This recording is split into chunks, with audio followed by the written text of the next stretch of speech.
All right, Summer, I'm coming right to you because one of the big conversations this past week has been defunding the police, getting rid of the police. A lot of confusion about what that really means. Weigh in on that for me.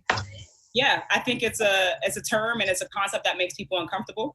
But I think that the whole point of this movement, the whole point of the conversations around whether it's funding or abolition, is really to start conceiving of a society where Black and brown communities don't have to be over-policed or over-incarcerated. Because instead of investing in our injustice, we're investing in opportunities in our communities, we're investing in our education, we're investing in community safety, we're investing in our health and our mental health. And I think that that's what that conversation is about. So as we're talking about what it looks like to fund, Black freedom and liberation, at some point in our society, if we have equity in our communities, we will naturally see less policing.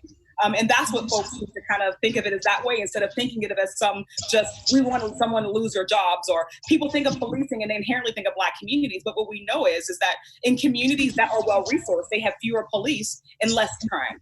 So that's what the conversation is about. Moving us into a realm where we can think of equity and we can think of true justice and we can think of true opportunity. And I don't think that society, that equitable society, contains over-policing and over-incarceration. Pittsburgh, I can't breathe. What I love about seeing you guys sitting around this table is this is passion. This is commitment. And you all are in this for the long haul. Yes, we are. Yeah. So what's next? I mean, what are you doing? Tell me about it. So we actually have a protest this Saturday called Why Are You Here? Why Are You Here? And that's going to take place on the South Side. Okay, this will be on Sunday, so that will have been yesterday. Okay. So should I say the date? June 13th? Mm-hmm. June 13th. And we'll be marching on the South Side, expressing how we feel about the racist business that goes on down the strip. Ooh, okay. Okay, yeah.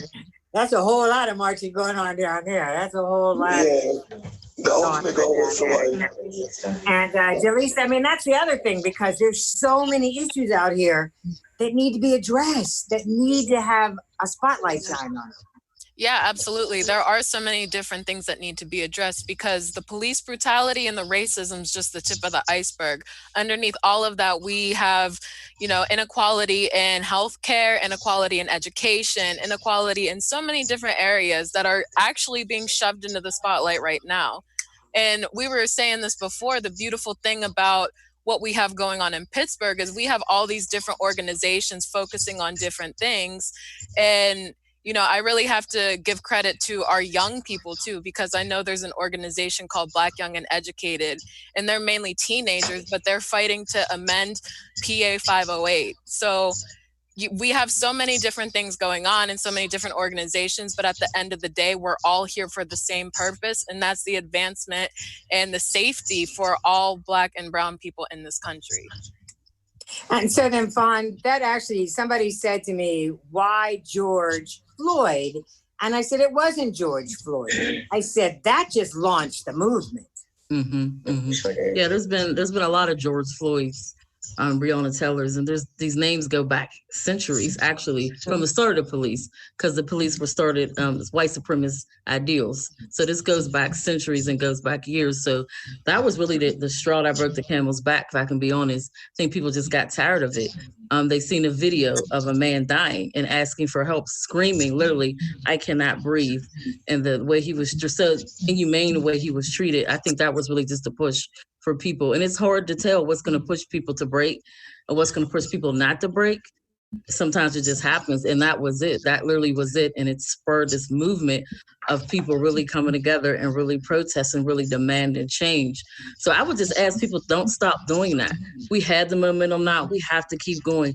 We can't stop. We got to keep pushing. We got to keep going at it, keep protesting, keep going to your city council meeting, your school board meetings, keep speaking up. Don't be quiet at all.